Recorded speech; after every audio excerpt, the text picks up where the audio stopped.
Thank you, Renee. I want to open the floor to questions from the audience. Yes, sir.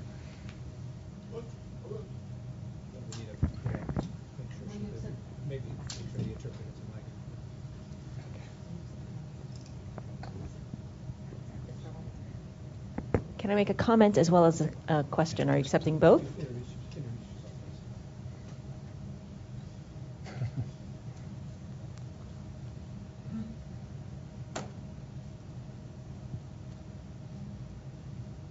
I am Claude Stout. I'm the Executive Director with Telecommunications for the Deaf and Hard of Hearing, TDI. I know some of you, I've worked with many of you, and I've been sitting here this afternoon, and I have to say that I'm just so impressed with the level of conversation and commitment and concern that you have about making the possibility of location accuracy move forward and advance.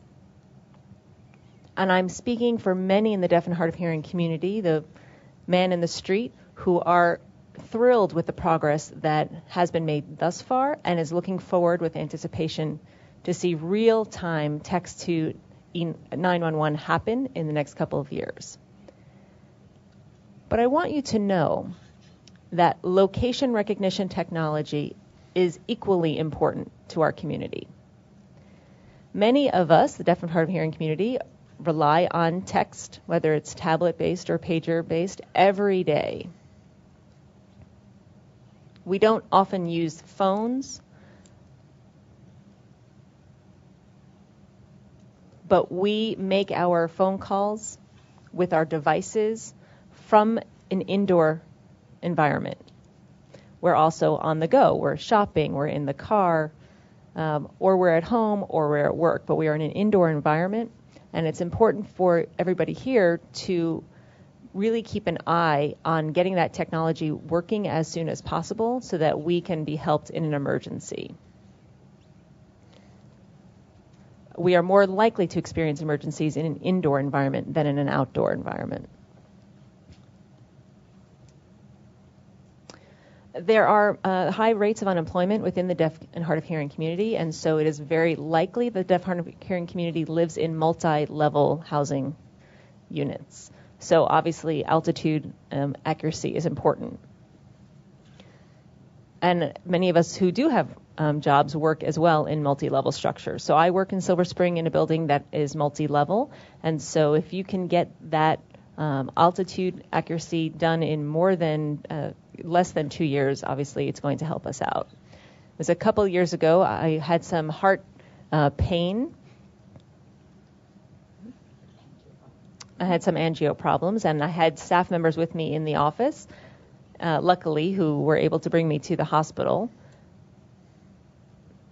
But on one occasion, I happened to be working alone, and I would certainly hope that with the deployment of your technologies that emergency first responders could find me in the event of some emergency happening. I wouldn't have to depend on people around me or people being there, that I could just use a pager to get directly to a 911 center.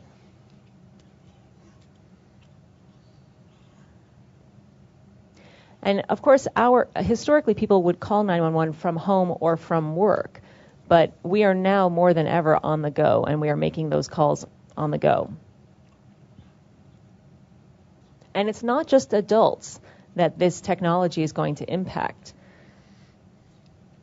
Many of our children, even at the tender ages of 6 and 7, have cell phones and are learning how to make emergency phone calls, and they may not be equipped with the ability to explain where they are. So we want that location technology as well for our children. And last but not least, please know that the deaf and hard of hearing community deserves your top expertise to receive help in an emergency. We pay property taxes like everybody else. That money goes to the 911 centers. We pay monthly subscriptions for our cell devices, and part of those fees are going towards 911 centers. And we pay subscriptions to the carriers to provide us with accurate services. And thank you for your attention to this topic.